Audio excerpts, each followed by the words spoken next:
আমাদের ফটিকছড়ির মধ্যে প্রচুর পরিমাণে চা বাগান রয়েছে। এটা হচ্ছে আচিয়া চা বাগান, যেটা কাজিরহাট রাবার ড্রামের পরে আমরা ফটিকছড়ি বিবিরহাট থেকে কাজিরহাট রাবার ড্রাম হয়ে আচিয়া চা বাগানে ঢুকলাম। আচিয়া চা বাগান অপরূপ সৌন্দর্য, খুব সুন্দরই লাগে। যারা পুরা বাগানটা আসলে রাস্তা জুড়ে, সেজন্য মানুষ উপভোগ করতে পারে। আপনারা চাইলে এই সময়টা এই আচিয়া চা বাগানটা উপভোগ করতে পারেন। তো আমরা আচিয়া চা বাগানে ঘুরলাম অনেকক্ষণ। ঘোরা ফেরার পরে আমরা কি করলাম, আচিয়া চা বাগানের যে রুটটা আছে ওইটা দিয়ে সোজা আপনারা চাইলে এই গাড়ি টানা দিয়ে উঠতে পারবেন। তো আমরা কি করলাম, আচিয়া চা বাগান ঘোরাঘুরি করার পরে অনেক সুন্দর বাঁচে বাঁচে চা পাতাগুলা, গাছগুলো এত সুন্দর লাগতেছে, আসলে তাকিয়ে থাকতে হয়। তো আমরা চা বাগান উপভোগ করার পর বের হয়ে গেলাম গাড়ি টানার ওই দিক দিয়ে।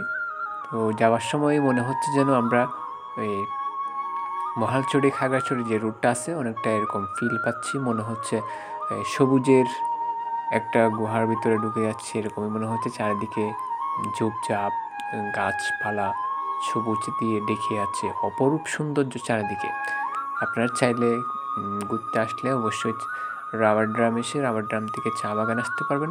চা বাগান দিয়ে ডলু আগে যেটা আছে গাড়ি টানা দিয়ে আপনারা ডলু হয়ে আবার ফটিকছড়িতে চলে আসতে পারবেন।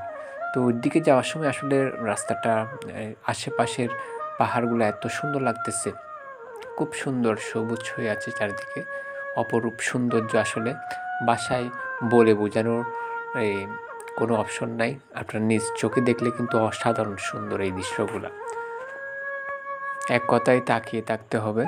তো আমরা মেন রোডে বের হয়ে গেলাম, একটু মানিকছড়ির রোডটা দিয়ে একটু ঘোরাঘুরি করলাম।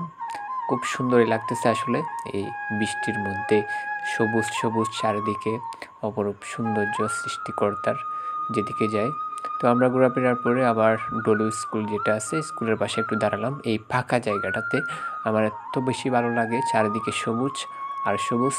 যখন এই ধান প্রথম চাষ করে তখন কিন্তু গ্রিন হয়ে থাকে, এখন যেহেতু ধান কাটার সময় এখন হলুদ হয়ে আছে।